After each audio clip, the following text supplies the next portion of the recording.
ದಕ್ಷಿಣ ಕನ್ನಡ ಜಿಲ್ಲೆಯಲ್ಲಿ ಈ ಥರ ಒಂದು ಇಫ್ತಾರ್ ಕೂಟ ಯಾರು ಏರ್ಪಡಿಸಲಿಕ್ಕಿಲ್ಲ. ಅದೆಲ್ಲ ಇಷ್ಟು ಅಚ್ಚುಕಟ್ಟಾಗಿ ಇಷ್ಟು ಜನರಿಗೆ ಒಂದೇ ಟೈಮಲ್ಲಿ ಒಂದೇ ವಕ್ತಲ್ಲಿ ಸಿಗುವುದಂದರೆ ಭಾರಿ ಒಂದು ಆಶ್ಚರ್ಯವೇ ಆಗ್ತದೆ. ಅಂದರೆ ಈ ಡಾಕ್ಟರ್ ಮೋಹನ್ಲಾಲ್ ವೈದ್ಯರಲ್ಲ ಭಾರಿ ಒಳ್ಳೆ ಪರ್ಫೆಕ್ಟ್. ದೇವರಲ್ಲಿ ಅವರಿಗೆ ಆಯುಷ್ಯವನ್ನು 100 ವರ್ಷ 110 ವರ್ಷ ಆಯುಷ್ಯವನ್ನು ಕೊಡಲಿ ಎಂದು ನಾವು ದೇವರಲ್ಲಿ ಪ್ರಾರ್ಥಿಸ್ತಾ ಇರ್ತೇನೆ. ನಾವು ಜನಾಂಗಕ್ಕೆ ಸಂಘರ್ಷ ಬರುವ ಹಾಗೆ, ಅಂತರ ಬರುವ ಹಾಗೆ, ಕಂದಕ ಬರುವ ಹಾಗೆ ಮಾಡಬಾರ್ದು. ಒಂದು ಮನಸ್ಸನ್ನು ಕಟ್ಟುವ, ಎಲ್ಲ ಜನಾಂಗವನ್ನು ಒಟ್ಟು ಸೇರಿಸುವ ಕೆಲಸ ನಾವು ಮಾಡಬೇಕಾದ್ದು ನಮ್ಮ ಕರ್ತವ್ಯ.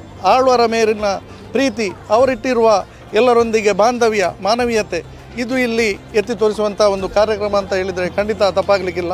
ಧೈರ್ಯದಿಂದ ಈ ಕಾರ್ಯಕ್ರಮವನ್ನು ಆಯೋಜಿಸಿ ಈ ದೇಶಕ್ಕೆಲ್ಲ ಪ್ರಪಂಚಕ್ಕೆ ಒಂದು ದೊಡ್ಡ ಸಂದೇಶವನ್ನು ಸಾರಿದ ಮೋಹನ್ಲಾಲ್ ಅವರಿಗೆ ಮತ್ತೊಮ್ಮೆ ನಾನು ದೊಡ್ಡ ಸೆಲ್ಯೂಟನ್ನು ಕೊಡ್ತಾ ಇದ್ದೇನೆ.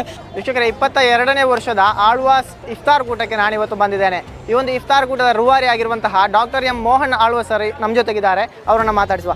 ಸರ್, ಈಗ ಇಷ್ಟೊಂದು ಅದ್ದೂರಿಯಾಗಿ ಇಫ್ತಾರ್ ಕೂಟ ನೀವು ನಡೆಸ್ತಾ ಇದ್ದಾರಾ? ಪ್ರತಿ ವರ್ಷ ನಡೆಸ್ತಾ ಇದ್ದೀರಾ? ಏನು ಸರ್ ಉದ್ದೇಶ? ಸೌಹಾರ್ದತೆಯಿಂದ ಬದುಕಬೇಕು ಎಂಬುದೇ ನಮ್ಮ ದೇಶದ ಎಲ್ಲ ಮತಧರ್ಮಗಳು ಹೇಳಿದ್ದು ಅದನ್ನೇ. ಅದು ಯಾವುದೇ ಮತಧರ್ಮ ಇರಲಿ, ಪ್ರತಿಯೊಂದು ಮತಧರ್ಮವು ಹೇಳಿದ್ದು ಸಂಘರ್ಷದಲ್ಲಿ ಬದುಕಬೇಕು ಎಂಬುದು ಅಲ್ಲ. ಎಲ್ಲರೂ ಪ್ರೀತಿಯಿಂದ ಸಹಬಾಳ್ವೆಯಿಂದ ಬದುಕಬೇಕು. ಅವರವರ ಮತಧರ್ಮವನ್ನು ಗಂಭೀರವಾಗಿ ತೆಗೆದುಕೊಂಡು ಅದರಲ್ಲಿ ಸಂಪೂರ್ಣ ತೊಡಗಿಸಿಕೊಳ್ಬೇಕು. ಇದು ಜೀವನದ ಒಂದು ನಮ್ಮ ಅವಿಭಾಜ್ಯ ಅಂಗ. ಇವತ್ತು ಎಷ್ಟೋ ದೇಶದಲ್ಲಿ ತನ್ನ ಬದುಕಿನೊಟ್ಟಿಗೆ ಅವರವರು ಪೂರ್ವಜರು ಹಾಕಿಕೊಟ್ಟಂಥ ಮತಧರ್ಮಗಳು ಇವತ್ತು ದೂರವಾಗಿದೆ. ಆದರೆ ನಮ್ಮ ದೇಶದಲ್ಲಿ ಇವತ್ತು ಎಲ್ಲ ಜನಾಂಗದವರು, ಎಲ್ಲ ಮತಧರ್ಮದವರು ಕೂಡ ಜೀವನದೊಂದು ಅವಿಭಾಜ್ಯ ಅಂಗವಾಗಿ ಇಟ್ಕೊಂಡು ಹೋಗಿದ್ದಾರೆ. ಇದನ್ನು ನಾವು ಉಳಿಸ್ಕೊಂಡು ಹೋಗಬೇಕಾದ್ದು ನಮ್ಮ ಕರ್ತವ್ಯ. ಅದು ಯಾಕೆ ಅಂತ ಹೇಳಿದರೆ, ಧರ್ಮವೇ ನಮ್ಮನ್ನು ಕಾಪಾಡೋದು. ನಮ್ಮ ಎಲ್ಲ ಬದುಕಿನಲ್ಲಿ ಆ ವಿಚಾರದಿಂದ, ಒಳ್ಳೆಯ ವಿಚಾರದಿಂದ ನಾನು ಹೇಗೆ ಬದುಕಬೇಕು ಎಂಬುದನ್ನು ಭಾಳ ಸುಂದರವಾಗಿ ಎಲ್ಲ ಮತಧರ್ಮಗಳು ಹೇಳಿದ್ದಾರೆ. ಖಂಡಿತ ಒಂದು ಸಾರ್ಥಕವಾದ ಮನೋಧರ್ಮ ನಮಗೆ ಆಗ್ತದೆ. ಎಷ್ಟೋ ಇಂಥ ಕೆಲಸವನ್ನು ಮಾಡಿದಾಗ ಪ್ರತಿ ಸಂದರ್ಭದಲ್ಲೂ ನನಗೆ ಅನ್ನಿಸೋದು ಇಷ್ಟೇ, ಬಹಳ ಒಂದು ಸಾರ್ಥಕತೆ, ಧನ್ಯತೆ ನಮಗೆ ಬರ್ತಾ ಇದೆ. ನಾವು ಯಾವುದೂ ಇದನ್ನು ಆಲೋಚನೆ ಮಾಡಬಾರ್ದು. ನಮ್ಮ ಕೆಲಸ ಅದು ದೇವರು ಮೆಚ್ಚುವ ಕೆಲಸ ಆದರೆ, ಅದು ಸರಿಯಾದ ದಾರಿಯಲ್ಲಿ ಆದರೆ ಅದನ್ನು ನಾವು ಮಾಡ್ತಾ ಮಾಡ್ತಾ ಮಾಡ್ತಾ ಹೋಗಬೇಕು. ಅದಕ್ಕೆ ಯಾವುದೂ ವಿಚಲಿತರಾಗಬಾರ್ದು ಅಷ್ಟೇ. ಖಂಡಿತ ಇದು ನಾನು ಇರುವಾಗಲಿರ್ಬೋದು, ನನ್ನ ಮಕ್ಕಳು ಇರ್ಬೋದು, ಈ ಸಂಸ್ಥೆ ಇರ್ಬೋದು, ಇದು ಖಂಡಿತ ಇದನ್ನು ಮುಂದುವರೆದುಕೊಂಡು ಹೋಗ್ತದೆ ಎಂಬ ವಿಶ್ವಾಸ ನನಗೆ ಇದೆ. ಇದು ಆಗಬೇಕು, ನಾಡಿನಲ್ಲಿ ಆಗಬೇಕು ಎಂಬುದೇ ನಮ್ಮ ಆಶೆ. ಇಷ್ಟೊಂದು ಜನರಿಗೆ ವ್ಯವಸ್ಥೆ ಮಾಡುವಾಗ ಹೇಗೆ ಸಾಧ್ಯ ಆಯಿತು? ಎಲ್ಲ ಇಲ್ಲಿದ್ದಂಥ ಅಬುಲಾಲ್ರಿದ್ದಾರೆ, ಎಷ್ಟು ಮಂದಿ ಈಗ ಎಲ್ಲ ನಮ್ಮ ಸಮಾನ ಮನಸ್ಕರು ಎಲ್ಲರೂ ಸೇರಿಕೊಂಡು ಬಹಳ ವ್ಯವಸ್ಥಿತವಾಗಿ ಬಹಳ ದಿನದಿಂದ ಇದನ್ನು ಮಾತಾಡಿಕೊಂಡು ಎಲ್ಲ ಮಾಡಿಕೊಂಡು ಈಗ ಇಷ್ಟು ಜನ ಸೇರುವಾಗ ಎಷ್ಟು ಜನ ಊಟಕ್ಕೆ ಬರ್ತಾರೆ, ಅವರಿಗೆ ಒಂದು ಹೇಗೆ ಮಾಡೋದು, ಅಥವಾ ಒಂದು 6 ಬರುವಾಗ ಅವರಿಗೆ ವಜೋ ಮಾಡಲಿಕ್ಕೆ ಏನು ಮಾಡಬೇಕು, ಅದಕ್ಕೆ ಎಷ್ಟು ವ್ಯವಸ್ಥೆ ಆಗಬೇಕು, ಬಂದ ಮೇಲೆ ಒಂದು ಉಪವಾಸವನ್ನು ಬಿಡಬೇಕಾದ್ರೆ ಒಂದು 8,000 ಅದಕ್ಕಿಂತ ಮಿಕ್ಕಿ ಜನ ಬಂದಾಗ ಅವರಿಗೆ ನಾವು ಹೇಗೆ ಮಾಡಬೇಕು, ಒಂದು ಟೇಬಲ್ನಲ್ಲಿ ಎಷ್ಟು ಜನ ಕೂತ್ಕೊಳ್ತಾರೆ, ಈ ಲೆಕ್ಕಾಚಾರ ನಾವೆಲ್ಲ ಹಾಕಿ ಒಂದು ವೇಳೆ ಜನ ಹೆಚ್ಚು ಬಂದರೆ ಸಾಮೂಹಿಕವಾಗಿ ಒಂದು ಬುಫೆ ಸಿಸ್ಟಮ್ನಲ್ಲಿ ಕೂಡ ಅದನ್ನು ಕೊಟ್ಟು ಒಂದು ಆ ಉಪವಾಸನ ಬಿಡುವುದು ಹೇಗೆ, ಆಮೇಲೆ ಇಷ್ಟು ಜನರೆಲ್ಲ ಊಟ ಮಾಡುವಾಗ ಆಮೇಲೆ ಇವರೆಲ್ಲ ಸೇರಿಕೊಂಡು ಒಂದು ನಮಾಜ್ ಮಾಡೋದು ಇರ್ಬೋದು, ಅದಕ್ಕೆ ಗಂಡಸರು ಮಹಿಳೆಯರು ಕೂತ್ಕೊಳ್ಳಿಕ್ಕೆ ಎಲ್ಲೆಲ್ಲಿ ವ್ಯವಸ್ಥೆ, ಇದೆಲ್ಲ ಮುಗಿದ ಮೇಲೆ ಊಟೋಪಚಾರ ಮಾಡುವಾಗ ಒಂದು ಕೌಂಟರ್ನಲ್ಲಿ ಹೆಚ್ಚು ಅಂತ ಹೇಳಿದ್ರೆ 150-200 ಜನ ಹೋಗಲಿಕ್ಕೆ ಆಗೋದು. ಇಷ್ಟು ಜನ ಹೋಗಲಿಕ್ಕೆ ಆಗುವಾಗ ಎಷ್ಟು ಕೌಂಟ್ರ್ಗಳನ್ನು ಹಾಕಬೇಕು, ಇದರೆಲ್ಲ ವ್ಯವಸ್ಥೆಗಳನ್ನು ನಾವು ಭಾಳಷ್ಟು ಆಲೋಚನೆ ಮಾಡಿಕೊಂಡು ನಾವು ಇದು ಮಾಡಿದ್ದು. ಅದೆಲ್ಲವೂ ಅಚ್ಚುಕಟ್ಟಿನಿಂದ ನಡೆದದ್ದು ನಮಗೆ ಭಾಳ ಸಂತೋಷವನ್ನು ಕೊಟ್ಟಿದೆ. ಆಶ್ಚರ್ಯ ಮತ್ತು ದಿಗ್ಭ್ರಮೆ ಆಯಿತು ನನಗೆ ಇದನ್ನು ನೋಡಿ. ಇಂಥ ಒಂದು ಅದ್ಭುತವಾದ ಕಾರ್ಯಕ್ರಮವನ್ನು ನಿಜಕ್ಕೂ ಆಯೋಜನೆ ಮಾಡಿದಂಥ ಮೋಹನ್ ಆಳ್ವರಿಗೆ really big salute. The great man. ಇವತ್ತಿನ ದಿನಮಾನದಲ್ಲಿ ಇಂಥ ಒಂದು ಗಟ್ಸನ್ನು ತಗೊಂಡು ಆ ಧೈರ್ಯದಿಂದ ಈ ಕಾರ್ಯಕ್ರಮವನ್ನು ಆಯೋಜಿಸಿ ಈ ದೇಶಕ್ಕೆಲ್ಲ ಪ್ರಪಂಚಕ್ಕೆ ಒಂದು ದೊಡ್ಡ ಸಂದೇಶವನ್ನು ಸಾರಿದ ಮೋಹನ್ ಆಳ್ವರಿಗೆ ಮತ್ತೊಮ್ಮೆ ನಾನು ದೊಡ್ಡ ಸೆಲ್ಯೂಟನ್ನು ಕೊಡ್ತಾ ಇದ್ದೇನೆ. ಮತ್ತು ನಿಜಕ್ಕೂ ಇದು ಪ್ರೀತಿ ಹಂಚುವ ಕಾರ್ಯಕ್ರಮ, ಎಲ್ಲರನ್ನು ಒಟ್ಟುಗೂಡಿಸುವಂಥ ಕಾರ್ಯಕ್ರಮ, ಇದು ದೇಶ ಕಟ್ಟುವ ಕಾರ್ಯಕ್ರಮ ಅಂತ ಹೇಳ್ತಾ ಇದ್ದೇನೆ. ನಾನು ನಿಜಕ್ಕೂ ಹೇಳ್ತೇನೆ, ಇಷ್ಟು 1000 ಜನರನ್ನು ಬಂದಾಗ ನಾನು ಅದು ಏನಾಗಿ ಬಿಡ್ತದೋ ಅಂತ ಭಾವಿಸಿದ್ದೆ. ಆದರೆ ಅತ್ಯಂತ ಸುಂದರವಾಗಿ ವ್ಯವಸ್ಥೆಗೊಳಿಸಿ ಎಲ್ಲೂ ಕಡಿಮೆ ಇಲ್ಲದಾಗಿ ಪ್ರತಿ ಓರ್ವರಿಗೂ ಸಹ ಬಂದಂಥ ಪ್ರತಿಯೊಬ್ಬರನ್ನು ಅತ್ಯಂತ ತೃಪ್ತಿಪಡಿಸಿದಂಥ ಕೆಲಸವನ್ನು ಮಾಡಿದ್ದಾರೆ ಆಳ್ವರು. ಇದೊಂದು ನಿಜ ಹೇಳ್ತೇನೆ, ನಾನು ಅದೆಷ್ಟೋ ಇಫ್ತಾರ್ ಕೂಟಗಳಲ್ಲಿ ನಾನು ಭಾಗವಹಿಸಿದ್ದೇನೆ. ಆದರೆ ಆಳ್ವಾಸ್ನ ಈ ಇಫ್ತಾರ್ ಕೂಟ ಎಲ್ಲವನ್ನು ಮೀರಿಸಿದೆ ಮತ್ತು ದೊಡ್ಡ ಒಂದು ಬಾಂಧವ್ಯದ ಸಂದೇಶವನ್ನು ಈ ದೇಶಕ್ಕೆ ಕೊಟ್ಟಿದೆ. ನಿಜಕ್ಕೂ ಆಳ್ವಾಸ್ ಗ್ರೇಟ್. ಈಗಾಗಲೇ ನಾವು ಇಲ್ಲಿ ನೋಡಿದ್ದೇವೆ, ಹೆಚ್ಚಿನ ಸಂಖ್ಯೆಯ ಮಹಿಳೆಯರು, ಸುಮಾರು 10,000ಕ್ಕೂ ಹೆಚ್ಚಿನ ಜನರು ಇಲ್ಲಿ ಬಂದು ಉಪಹಾರ ಸ್ವೀಕರಿಸಿದ್ದಾರೆ. ರಂಜಾನ್ನ ಈ ಅತ್ಯಂತ ಕಠಿಣ ಒಂದು ಸಮಯದಲ್ಲಿ ಇಂಥ ಬಿಸಿಲು ಇದನ್ನು ಲೆಕ್ಕಿಸದೆ ಕೇವಲ ಇಲ್ಲಿ ಯಾರು ಕಾಟಾಚಾರಕ್ಕೆ ಬರಲಿಲ್ಲ ಅಥವಾ ಉಪಹಾರ ಸೇವಿಸಲಿಕ್ಕೆ ಅಂತ ಬರಲಿಲ್ಲ. ಆಳ್ವರ ಮೇಲಿನ ಪ್ರೀತಿ, ಅವರಿಟ್ಟಿರುವ ಎಲ್ಲರೊಂದಿಗೆ ಬಾಂಧವ್ಯ, ಮಾನವೀಯತೆ, ಇದು ಇಲ್ಲಿ ಎತ್ತಿ ತೋರಿಸುವಂಥ ಒಂದು ಕಾರ್ಯಕ್ರಮ ಅಂತ ಹೇಳಿದರೆ ಖಂಡಿತ ತಪ್ಪಾಗಲಿಕ್ಕಿಲ್ಲ. ಇಂಥ ಒಂದು ಅಭೂತಪೂರ್ವ ಕಾರ್ಯಕ್ರಮ ಇಡೀ ದೇಶದಲ್ಲಿ ನಮಗೆ ಎಲ್ಲಿಯೂ ನೋಡಲಿಕ್ಕೆ ಸಿಗಲಿಕ್ಕಿಲ್ಲ.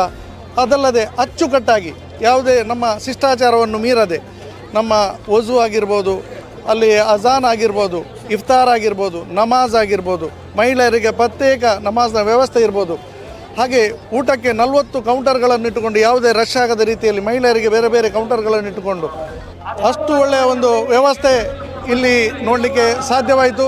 ಈ ನಾಡಿನ ಸೌಹಾರ್ದತೆಗೆ, ಈ ನಾಡಿನ ಭಾವೈಕ್ಯತೆಗೆ ಒಂದು ಅಡಿಗಲ್ಲಾಗಿದೆ. ಇದು ಈ ರೀತಿ ಒಂದು ಸಂದೇಶ ಇಂತಹ ಸಂಸ್ಥೆ ಸಮುಚ್ಚಯಗಳ ಮೂಲಕ ಈ ನಾಡಿಗೆ ಹೋದರೆ ಈ ನಾಡಿನ ಭವಿಷ್ಯ ಬೆಳಗುವುದರಲ್ಲಿ ಯಾವ ಸಂಶಯ ಕೂಡ ಇಲ್ಲ. ವಿದ್ಯಾಸಂಸ್ಥೆಗಳೆಲ್ಲವೂ ಕೂಡ ಇವತ್ತು ಮಕ್ಕಳ ಮನಸ್ಸುಗಳಿಗೆ ಇವತ್ತು ಈ ಕೋಮುವಾದವನ್ನು ತುರುಕಿಸುತ್ತಿರುವ ಈ ಕಾಲದಲ್ಲಿ, ಮನುಷ್ಯರೆಡೆಯಲ್ಲಿ ಛಿದ್ರತೆಯ ವಿಷಬೀಜವನ್ನು ಬಿತ್ತುತ್ತಿರುವ ಈ ಕಾಲದಲ್ಲಿ ಈ ವಿದ್ಯಾಸಂಸ್ಥೆಗಳು ಮಕ್ಕಳ ಮನಸ್ಸಿಗೆ ಈ ರೀತಿಯ ಒಂದು ಭಾವೈಕ್ಯತೆಯ ಸಂದೇಶ ಕೊಡುವುದಾದರೆ ಖಂಡಿತವಾಗಿಯೂ ನಾವು ಇದಕ್ಕೆ ಪ್ರೋತ್ಸಾಹ ಮಾಡಲೇಬೇಕಾಗ್ತದೆ. ಸತತವಾಗಿ 22 ವರ್ಷದಿಂದ ನಾವು ಸಮಾನ ಮನಸ್ಕರು ಸೇರಿಕೊಂಡು ಆಳ್ವಾಸ್ ಇಫ್ತಾರ್ ಕೂಟ ಎಂಬುದನ್ನು ನಾವು ಮಾಡ್ತಾಯಿದ್ದೇವೆ. ನಾವು ಈ ಒಂದು ವಿದ್ಯೆ ಬುದ್ಧಿಯ ಜೊತೆ ಭಾಳ ಒಂದು ಸುಂದರವಾದಂಥ ಮನಸ್ಸನ್ನು ಮಕ್ಕಳಿಗೆ ಕಟ್ಟಬೇಕು ಎಂಬ ಭಾಳ ದೊಡ್ಡ ಆಶೆಯಲ್ಲಿ ನಾವು ಇರೋದು. ಈ ಕಾಲದಲ್ಲಿ ಬೇಕಾಗುವ ವಿದ್ಯೆ ಬುದ್ಧಿಯನ್ನು ನಾವು ಸಮರ್ಪಕ ರೀತಿಯಲ್ಲಿ ಕೊಟ್ಟುಕೊಂಡು ನಾವೆಲ್ಲರೂ ಈ ದೇಶದವರು ಅವರವರು ಹಿರಿಯರು ಹಾಕ್ಕೊಟ್ಟಂಥ ಅವರವರ ಮತ ಧರ್ಮಗಳು, ಅವರವರ ಜಾತಿ, ಅವರವರ ಭಾಷೆಗಳು ಬೇಕಾದಷ್ಟು ಈ ದೇಶದಲ್ಲಿ ಇದೆ. ಇದನ್ನು ಒಂದು ಜಾತಿಗೆ, ಒಂದು ಮತಕ್ಕೆ, ಒಂದು ಭಾಷೆಗೆ, ಒಂದು ಊರಿಗೆ ಸೀಮಿತ ಮಾಡಲಿಕ್ಕೆ ಆಗುವುದಿಲ್ಲ. ಇಂಥ ಸಂದರ್ಭದಲ್ಲಿ ನಾನೊಬ್ಬ ಹಿಂದೂ ಮತಧರ್ಮಕ್ಕೆ ಸೇರಿದವ, ನಾನು ಭಾರತ ದೇಶದವ. ಈ ದೇಶದ ಮೇಲೆ ನನಗೆ ಅಪಾರವಾದಂಥ ಗೌರವ ಇದೆ. ಅದರ ಜೊತೆಯಲ್ಲಿ ನನ್ನ ಪೂರ್ವಜರು ಹಾಕಿಕೊಟ್ಟಂಥ ನನ್ನ ಹಿಂದೂ ಮತಧರ್ಮದ ಮೇಲೆ ನನಗೆ ವಿಶೇಷವಾದಂಥ ನನಗೆ ಗೌರವ ಇದೆ. ಅದನ್ನು ಆಳವಾಗಿ ಅದನ್ನು ಅಭ್ಯಾಸ ಮಾಡಿಕೊಂಡು ಅದರಲ್ಲಿರುವ ಸರ್ವಜನೂ ಸುಖಿನ ಭವಂತು ಎಂಬ ಒಂದು ಮಾತಿದೆ. ಎಲ್ಲರೂ ಸಮಾಜವು ಸೇರಿಕೊಂಡು ಎಲ್ಲರೂ ಸುಖದಿಂದ ಪ್ರೀತಿಯಿಂದ ಬದುಕಬೇಕು ಎಂಬ ಸಂದೇಶ. ಇದನ್ನು ಇಟ್ಕೊಂಡು ನಾವು ಈ ಒಂದು ಆವರಣದೊಳಗೆ ಒಂದು ದೀಪಾವಳಿ ಇರ್ಬೋದು, ಕ್ರಿಸ್ಮಸ್ ಇರ್ಬೋದು, ಇಫ್ತಾರ್ ಕೂಟ ಇರ್ಬೋದು, ಆಮೇಲೆ ಮಹಾವೀರ ಜಯಂತಿ ಇರ್ಬೋದು, ಇನ್ನು ಇದನ್ನು ಬಿಟ್ಟು ಒಂದು ಕೇರಳದ ಓಣಂ ಇರ್ಬೋದು, ಮಣಿಪುರ ಡೇ ಇರ್ಬೋದು, ಶ್ರೀಲಂಕನ್ ಡೇ ಇರ್ಬೋದು, ಸ್ವಾತಂತ್ರ್ಯೋತ್ಸವ ಇರ್ಬೋದು, ಗಣರಾಜ್ಯೋತ್ಸವ ಇರ್ಬೋದು, ಆಳ್ವಾಸ್ ವಿರಾಸತ್ ಇರ್ಬೋದು, ಆಳ್ವಾಸ್ ನುಡಿಸಿರ್ಬೋದು, ವರ್ಷದಾದ್ಯಂತ ಆಗಾಗ ನಾವು ಒಟ್ಟಾಗಿ ಇಲ್ಲಿ ಕಲಿಯುವ ಮಕ್ಕಳಿಗೆ ಮತ್ತು ಸಮಾಜಕ್ಕೆ ಒಂದು ಒಳ್ಳೆಯ ಸಂದೇಶವನ್ನು ಕೊಡುವಂಥ ಪದ್ಧತಿಯನ್ನು ಇಟ್ಕೊಂಡಿದ್ದೇವೆ. ಈ ದೃಷ್ಟಿಯಲ್ಲಿ ಸತತವಾಗಿ 22 ವರ್ಷದಿಂದ ನಾವು ಈ ಆಳ್ವಾಸ್ ಇಫ್ತಾರ್ ಕೂಟವನ್ನು ಜರೆಕೊಂಡು ಬಂದಿದ್ದೇನೆ.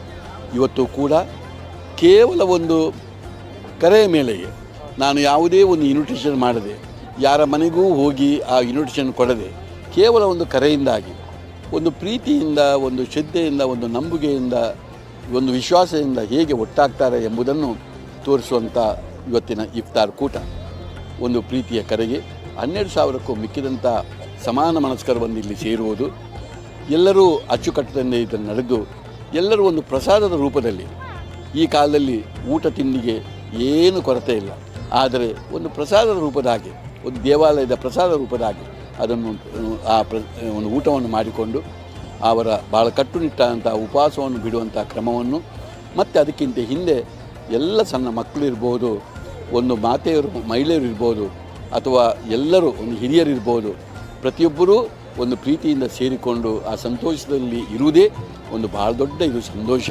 ನಮಗೆಲ್ಲ ಬಹಳ ಸಂತೋಷ. ಇಂಥ ಒಂದು ಕೂಟದಲ್ಲಿ ನಾವು ಬಂದಿದ್ದೇವೆ. ಆಳ್ವಾಸ್ನವರ ನಮಗೆ ಭಾಳ ಸಂತೋಷ ಆಯಿತು. ಸಬ್ಕಾ ಸಾಥ್ ಸಬ್ಕಾ ವಿಕಾಸ್